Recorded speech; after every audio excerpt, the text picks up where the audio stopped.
ისინი დარბოდნენ შორტების გარეშე. ბუცებში უსხამდნენ წებოს თავის გუნდელებს და მთელი გუნდით აჩვენებდნენ უკანალს გულშემატკივრებს. პრეზიდენტი წერდა შეურაცხყოფას გასახდელში და დებდა პირობას, რომ აჩუქებდა აკლემს იმას, ვინც 20-ზე მეტ გოლს გაიტანდა სეზონში. ცოტა გიჟურა ჭერს.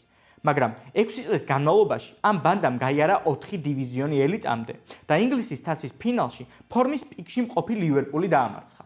მოგესალმებით. თქვენ უყურებთ Sportlines. მე კი სერგი კლდიაშვილი ვარ და დღეს მე ვისაუბრებ ფეხბურთის ისტორიაში ყველაზე შეშლილ საფეხბურთო გუნდზე. ეს უიმბლდონია, ან როგორც ყველა ეძახის, ფსიქოპატების ბანდა.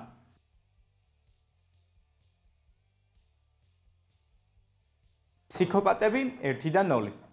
ყველაფერი 1977 წელს დაიწყო, როდესაც ლიბანელი ბიზნესმენი სემ ჰამამი ტაქსში ჩაჯდა. სემიც უთხასიაძე იყო, მას ცოტა ხნის წინ ჩელსი არ მიყიდეს. ბიზნესმენმა საუბარი დაუწყო ტაქსის და მძღოლმა საბედისწერო რჩევა მისცა. უიმბლდონი იყიდა. იმ ფაქტმა, რომ ჩელსი უმაღლეს დივიზიონში იყო, ხოლო უიმბლდონი მეოთხეში, ჰამამი არ დააფიქრა.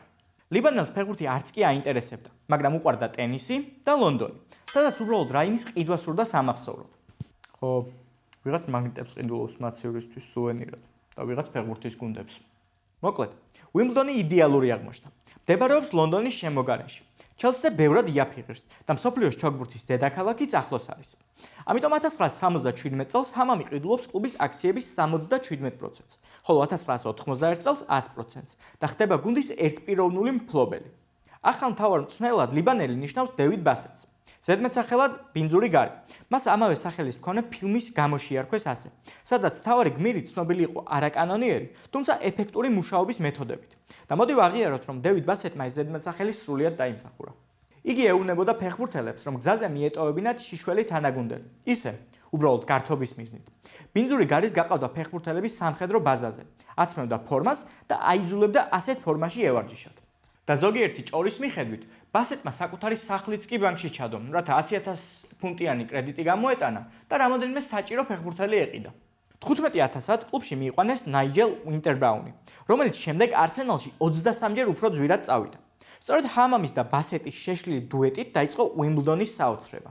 საოცრება, რომელიც პრემიერ ლიგაში ლესტერის მოგება შეგვიძლია შევადაროთ, თუმცა ლესტერის მოგება ამათთან შედარებით ძალიან მოსაწყენი ამბავია. ბანდის აღმაფრენა. ბასეტი კლუბს 1980-91 წლების სეზონის შუაში იბარებს. აყავს მესამე დივიზიონში და მაშინვე უკან ვარდება. სწორედ აქ იწყება ყველაზე საინტერესო. 1983 წელი. უიმბლდონი ხდება მეოთხე დივიზიონის ჩემპიონი და ისევ მესამეში ბრუნდება. 84 წელი.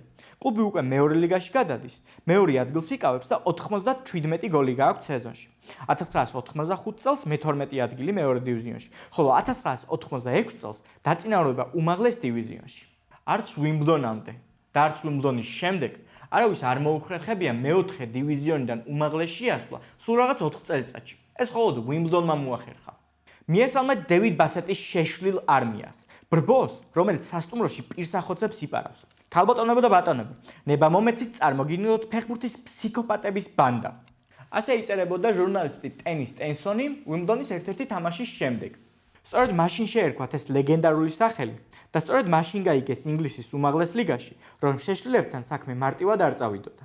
ეპატაჟირობის მიუხედავად, ბასეტი და ჰამამი ძალიან ჭკვიანი ადამიანები იყვნენ. მათ ესმოდათ, რომ უმაღლეს დივიზიონში დასარჩენად აუცილებლად უნდა გაძლიერებულიყვნენ. ამიტომ 1986 წელს უიმბლდონი აკეთებს ორ მნიშვნელოვან ტრანსფერს, რომელსაც ბანდა ახალ დონეზე გადაყავს. ჯერ კიდევ მარტში, როდესაც გუნდი დაწინაურებას ცდილობდა, გუნდში მოდის ჯონ ფაშნოუ. ხო, არ გაგიკვირდეთ. მაშინ სატრანსფერო ფანჯრები ჯერ კიდევ არ არსებობდა. ისინი მხოლოდ 2002 წელს დაემატა. ხოლო უკვე შემოდგომაზე კლუბი პოულობს ვინი ჯონსს, რომელიც მაშინ თამაშობდა ჰოლსმუნდში, შვედეთის მესამე დივიზიონში. ფაშნოუ და ჯონსი არა მარტო მაგარი მოთამაშეები, არამედ ნამდვილი შეშლილები აღმოჩნდნენ.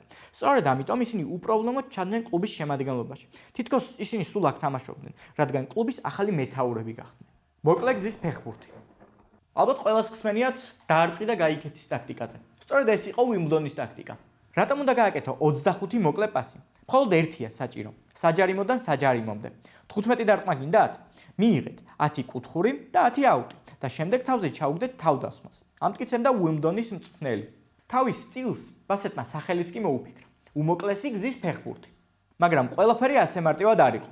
წვრთნელის თანაშემწე ნილ ლენამი დიდხანს ატარებდა მათემატიკურ გამოთვლებს და გამოთვალა, რომ არ წაეგოთ, ფეხბურთელებს მინიმუმ 172-ჯერ უნდა მიეტანათ ბურთი ოპონენტის 30 მეტრიან ზონაში და კიდევ მინიმუმ 44-ჯერ უნდა ჩაეწოდებინათ. მეორე თანაშემწე ვინს კრეივონი უყურებდა იმას, რომ გუნდს ეს ნორმა შეესრულებინა. მას 11,000 ფუნტის ღირებულების ვიდეო აპარატურაც ჰქონდა. ამ ფასად მაშინ ახალ მერსედესს იყიდდი. შესაბამისად მეორე-მესამე დივიზიონის გუნდისთვის ეს პატარა ფული ნამდვილად არ იყო. თუმცა ამან უზარმაზარი სარგებელი მოიტანა. მომზადების სერიოზულობას ბასეტიც აღნიშნავდა. ჩვენ მუდამ დაწვრილებით შევისწავლით ოპონენტებს და ვარჯიშებზე ავტომატურობამდე მიყვავთ სტანდარტულები და ჯარიმები. როდესაც ვხედავ, როგორ აქებენ მოურინიოს და ვენგერს მომზადებული სტანდარტების გამო, მე ვიცინი, რადგან 20 წლის წინ ჩვენ ამის გამო გვაკრიტიკებდნენ. თუმცა მწვრთნელისგან განსხვავებით ფეხბურთელები თავიანთ ტაქტიკაში აზრს არანაირად არ ეძებდნენ. სათამაშო გეგმა მარტივია. თუ ბურთი ჩვენს კართან არ არის, ეს უკვე შეტევაა. უყვებოდა ჟურნალისტებს ვინი ჯონსი. ხოლო ფორვარდი ჯონ ფაშნოუ ხშირად უყურებდა თავის მეკარეს მოედნის მეორე ბოლოდან. ჩააგდე ეგ წყეული ბურთი მიქსერში. შეშლების ენიდან რომ თარგმნოთ, მიქსერი ეს არის საჯარიმო. უпростоრად არეულობა საჯარიმოს ფარგლებში. თუ შენ მიიღე ბურთი, ამოცხე წინ. თუ ბურთი გაქვს და მოწინააღმდეგის კარი ზურგს უკან არის, მაშინ შენ უკან ამოცხე. ასე ჟღერდა შეშლების მცნება. ტონუსში ყოფნის მიზნით და აგრესიის გამოსაშვებად, გუნდი ყველა ვარჯიშზე თამაშობდა ჰარი ბოლს. ბოქსის და რაგბის მიქსი, რომელიც ბასეტმა მოიფიქრა. იგებდა ის, ვინც უფრო მეტ ადამიანს დააგდებდა მინდორზე. და კიდევ ერთი დეტალი, უიმბლდონის აკადემია. უიმბლდონის ახალგაზრდული იზრდებოდა მკაცრად ბასეტის ტაქტიკაზე და ამას შესანიშნავად აკეთებდნენ. ამიტომ უმაღლეს ლიგაში დებიუტისთვის 23 კაციდან 13 აკადემიის პროდუქტი იყო. ფსიქოპატები ყველას წინააღმდეგ. ახლა კი მოდი ვისაუბროთ ამ ბანდის წევრებზე. კარში დაფრინავდა დეივ ბიზანტი, რომელიც კლუბში სულ რაღაც 100 ფუნტად მოვიდა. ფსიქოპატებმა იგი მარტივად მიიღეს. რადგან მას შემდეგ, რაც მან თავისი ახალი თანაგუნდელები გაიცნო, იგი თავის მოტოზე დაჯდა, ქუდი დაიფარა და მას მაშინვე თავზე გადმოემხო ფქვილი და წყალი, რომელიც ახალმა თანაგუნდელებმა მზრუნველად მოუმზადეს. მეორე დღეს მეკარე უკვე არა გრძელი თმით, არამედ მოკლე ვარცხნილობით მოვიდა. ნახევარდაცვის ცენტრი ჩაბეტონებული ჰქონდა დიდ და მრისხანე ვინი ჯონს, რომელსაც აქვს ისეთი დამსახურებები, როგორიც არის მეზობლის ცემა, თვითმფრინავის თანამგზავრის ცემა და ერთხელ მან მოახერხა შეხვედრის მესამე წამზე ყვითელი ბარათის მიღება. მასთან ერთად თამაშობდა ტექნიკური დენის ვაისი, ზედმეტსახელად ვირთხა. ერთხელ მწვრთნელმა შეთავაზა ვაისს, რომ ეჩხუბათ. მან მწვრთნელს ნეკნი მოტეხა. მთავარი დამრტყმელი ძალა იყო უზარმაზარი კარატისტი ჯონ ფაშნოუ. მას მართლა შავი კამარი ჰქონდა კარატეში. მატჩის წინ იგი კარატეს ილეთებს აჩვენებდა მოედნის ცენტრში, რათა ოპონენტები შეეშინებინა. შეტევაში კიდევ დარბოდა ალან კორკი. იგი მხოლოდ თავით იტანდა. მაგალითად, ერთ-ერთ სეზონში კორკმა გაიტანა 33 გოლი, საიდანაც 29 თავით იყო. ერთხელ უარი განაცხადა მოედანზე გასულიყო, რადგან გაიგო, რომ თანაგუნდელები დაბალი პასების მიცემას აპირებდნენ. ალანი გაგიჟდა და უპასუხა, რას ბოდიალობთ. ხო გესმით, რომ მე ფეხები მარტო სირბილისთვის გამაჩნია. ამ შეშლების გამო გუნდიდან წავიდა არაერთი თანამშრომელი. მაგალითად, უიმბლდონის ავტობუსი მსხვილი დაემშვიდობა კლუბს მას შემდეგ, რაც 128 კმ/სთ-ზე სიჩქარით მას თავზე 5 ჩამოაცვეს. კიდევ ფინეთის შეკრების დროს ბიჭები თავის ფიზიოთერაპევტს ტბაში აგდებდნენ. დებიუტი უმაღლესში. 86-87 წლების სეზონის დასაწყისში ყველა ელოდებოდა უიმბლდონის კრახს, მაგრამ ბანდამ მაშინვე აჩვენა, რომ მარტივი არავისთვის არ იქნებოდა. უიმბლდონის სტადიონმა პლაულეინმა პირველივე შეხვედრაში გაითქვა სახელი როგორც ადგილად, სადაც არავის არ სურდა თამაში. ეს იყო პატარა არენა ჟანგიანის სახურავით და დალეწილი ქვის იატაკი, სადაც გასახდელში საპირფარეშოც კი არ იყო. ზამთარში ფსიქოპატები სპეციალურად უთიშავდნენ სტუმარ გუნდს გასახდელში გათბობას და ზაფხულში პირიქით ყველაფერს რთავდნენ, რაც სითბოს გამოსცემდა. თუმცა განსაკუთრებით საშიში სტუმრებისთვის იყო ჩაბნელებული ადგილი ნათურების გარეშე, სადაც ოფლიანი და ბოროტი უიმბლდონის ფეხბურთელები ხვდებოდნენ ოპონენტებს. წინ ელოდებოდათ ბნელი გვირავი და უკან ჩვენ მოვდიოდით უზარმაზარი ბოროტი ნაბიჯვრები. გვირაბში ვიწყებდით ყვირილს და საშინელი ექო მათ ბოლოს უღებდათ. იხსენებდა ფაშნოუ. და ასეთმა უიმბლდონმა ყველასთვის მოულოდნელად იდეალურად დაიწყო სეზონი. 5 ტურის შემდეგ ფსიქოპატებმა პირველი ადგილიც კი დაიკავეს, თუმცა საბოლოოდ მე-6 ადგილზე დაქვეითდნენ, რაც ასევე არარეალურად მაგარი შედეგია. ელიტაში სადებიუტო სეზონში ფსიქოპატებმა აჩვენეს. ავტორიტეტებს მათი უნდა ეშინოდეთ და არა პირიქით. ბასეტის ბანდამ ორჯერ მოუგო მანჩესტერს და დაამარცხა ლივერპული ენფილდზე. თუმცა უმაგრესი სეზონის შემდეგ საშინელება ხდება. გუნდს ტოვებს ადამიანი, რომელმაც ეს ფსიქოპატების ბანდა შეკრა. ბასეტი უოტფორდმა გადაიბირა, უпростоრად მისმა მფლობელმა, ელტონ ჯონმა. საინტერესოა, რომ ბასეტი მანამდე ცდილობდა წასულიყო. ბინძური გარი მაშინ კრისტალ პალასმა დაპატიჟა. დევიდი დათანხმდა, თუმცა 4 დღის შემდეგ საჯარად მოიხადა ბოდიში და უიმბლდონს სიყვარული აუხსნა. მაშინ დევიდი უკან მიიღეს. თუმცა უოტფორდის შემთხვევაში ყველაფერი სერიოზულად იყო და ბასეტმა ფსიქოპატები სამუდამოდ მიატოვა. ახალ მთავარ მწვრთნელად დაინიშნა ბობი გულდი. გაუგებარია რატომ? თუმცა მოსული გულდი აკეთებს მთავარს. იგი ინარჩუნებს გუნდში განუმეორებელ შეშლილ სტილს. და ეს რა თქმა უნდა სწორი გადაწყვეტილებაა. გზა ტიტულამდე. 87-88 წლების სეზონი. უიმბლდონი კვლავ მაღლა ასრულებს ჩემპიონატს. თუმცა მე ვისაუბრებ თასზე, რადგან ყველანაირი სიგიჟე აქ ხდებოდა. პირველ რაუნდში კლუბი ეტაპობრივად ცდება West Bromwich-ს და Mansfield-ს. მერვედფინალში ხვდებიან მრისხანე Newcastle-ს, ხოლო ვინი ჯონსი ხვდება ახალგაზრდა Gascoigne-ს. ის ლეგენდარული ეპიზოდი ცოტა ადრე იყო. მერვედფინალის წინ კი ვინი ეუბნება Gascoigne-ს. მე მქვია ვინი ჯონსი და მე ციგანი ვარ. ეს საათნახევარი ვქნებით მხოლოდ მე და შენ პუტკუნა. თამაშამდე Gascoigne უიმბლდონის გასახდელში აგზავნის ვარდების თაიგულს, ხოლო პასუხად ვინი ჯონსი მას უგზავნის ტუალეტის სახეხს. უიმბლდონი იგებს 3-1-ს და მეოთხედფინალში ხვდება Watford-ს, რომელსაც ცვლის ფსიქოპატების ბანდის ყოფილი თავკაცი. ჩვეულებრივი ჰოლივუდის სცენარი. ბინძურმა გარი მართლა შექმნა ეს ბანდა და იმ შეხვედრაში ლამის მოკლა იგი. Watford-ი თითქმის მთელი თამაში 1-0-ს იგებდა, ხოლო ბოლოსკენ უიმბლდონი საერთოდ 10 კაცით დარჩა. ენდი ტორპმა ვერ მოითმინა და უბრალოდ სახეში ტენა ვიღაცას, რის გამოც წითელი ბარათი მიიღო. თუმცა გულდის ბიჭები სასწაულმა გადაარჩინა. უпростоრად კი ფაშენოუ. ფაში, როგორც გუნდელები ეძახდნენ, მთელი შეხვედრა მოედანზე დაფრინავდა. მან გამოიმუშავა ჯარიმა, რომლიდანაც ფსიქოპატებმა ანგარიში გაათანაბრეს. ამის შემდეგ კი მოაწყო სოლო რეიდი, რომლითაც გამარჯვების გოლიც გაიტანა. შემდეგ იყო ნახევარფინალი ლუტონის წინააღმდეგ და აქაც უიმბლდონმა პირველი გაუშვა. მაგრამ იმავე ფაშენოუს და ვაიზის ძალისხმევით თამაშის ამოტრიალება მოახერხეს და ანგარიში 2-1 დააფიქსირეს. ფინალში უიმბლდონს ინგლისის ჩემპიონი ლივერპული ელოდა. კონტექსტის უკეთ გასაგებად 2023 წელს 4-4-2-ის გამოცემამ გამოუშვა ისტორიაში საუკეთესო გუნდების სია და 75-84 წლების ლივერპული ამ სიაში მე-6 ადგილზე გავიდა. ხოლო უიმბლდონთან შეხვედრისთვის ის ლივერპული ბოლო 13 სეზონიდან 9-ჯერ ჩემპიონი გახდა. მაგრამ ფსიქოპატებს არაფრის და არავისი არ ეშინოდათ. ამიტომ მათი მომზადება მატჩის წინ რუტინული იყო. ერთი მცირე განსხვავებით. მეკარე ბიზნეტმა მოითხოვა, რომ 11 მეტრიანები ჯონ ოლდრიჯის სტილში დაერტყათ. იგი ლივერპულის პენალტისტი იყო. ღამე ფინალის წინ. უბრალოდ წარმოიდგინეთ, კლუბის ისტორიაში ყველაზე მნიშვნელოვან შეხვედრამდე სულ რაღაც 15 საათია. რას აკეთებენ ამ დროს ნორმალური ფეხბურთელები? წვებიან, რომ გამოიძინონ, ან პირიქით გვიანობდნენ საწოლში წრიალებენ, რადგან ნერვები აწუხებთ. მაგრამ რა თქმა უნდა უკვე მიხვდებოდით, რომ ეს ფსიქოპატების სტილი არ არის. რას აკეთებდნენ ისინი? ისინი თამაშის წინ გულაობდნენ. გულს ესმოდა, რომ მისი შეგირდების სასტუმროში დატოვება ძალიან ცუდი იდეა იყო. ისინი აუცილებლად რაღაცას დააშავებდნენ. მით უმეტეს ფაშონოუ ეს ლამის უკვე გააკეთა. სასტუმროში ჯონს აწუხებდნენ ჟურნალისტები და მან, როგორც ფსიქოპატების ბანდის ლიდერმა, მათი გაყრა გადაწყვიტა და მთელი ძალით დაარტყა კარს.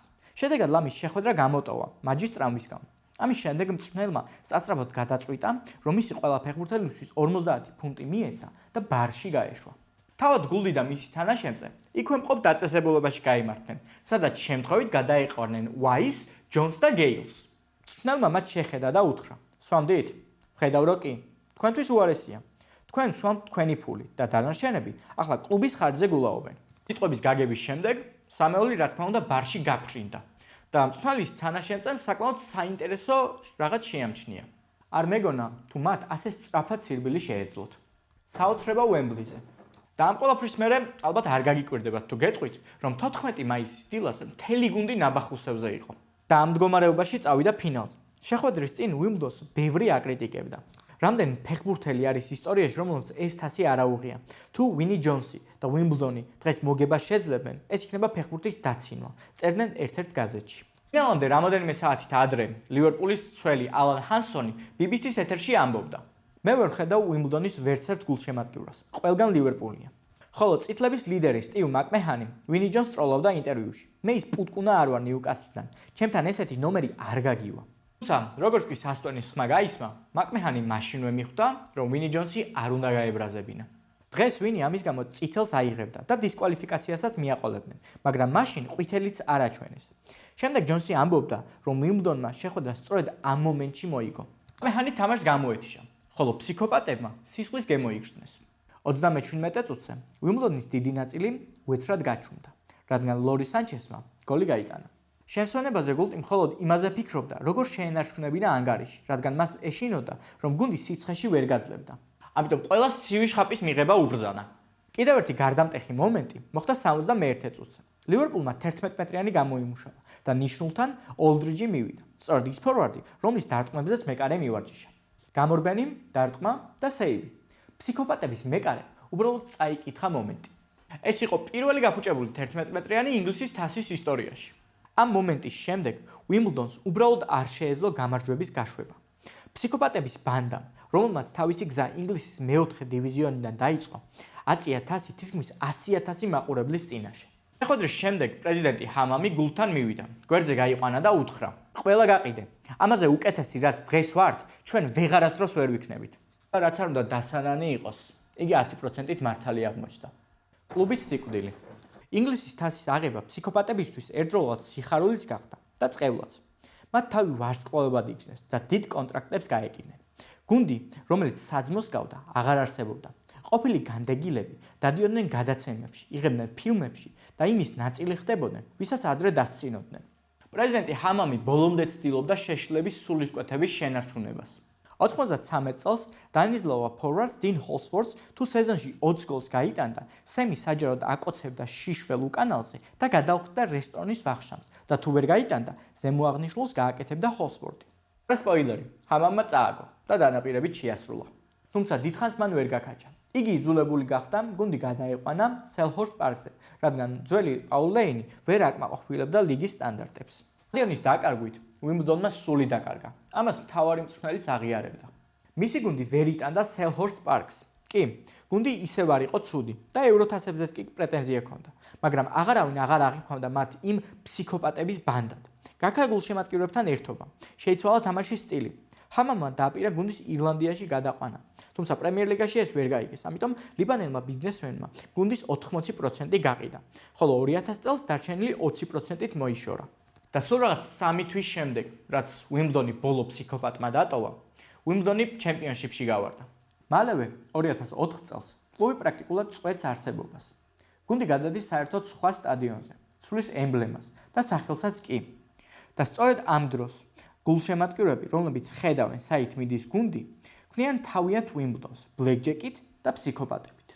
დღეისათვის ორივე უიმბლდონი მეოთხე დივიზიონშია, როგორც თავის დროზე ფსიქოპატების ბანდა. თუმცა 20-ზე მეტი წლის განმავლობაში ვერც ერთი ვერ მიუახლოვდა პრემიერლიგას. მაქსიმუმს დონსმა მიაღწია ჩემპიონშიპის 23 ადგილი 10 წელზე მეტი ხნის წინ. ნეტა ოდესმე თუ ნახავთ უიმბლდონს ან რაიმე მსგავს შეშლილ გუნდს თანამედროვე ფეხბურთში, მაგრამ ჩემთვის ეს უბრალოდ წარმოუდგენელია. როგორ შეიძლება დღევანდელ ფეხბურთში არსებობდეს ისეთი ადამიანი, როგორც ვინი ჯონსი იყო. იგი უბრალოდ ძვლებს ამტვრევდა.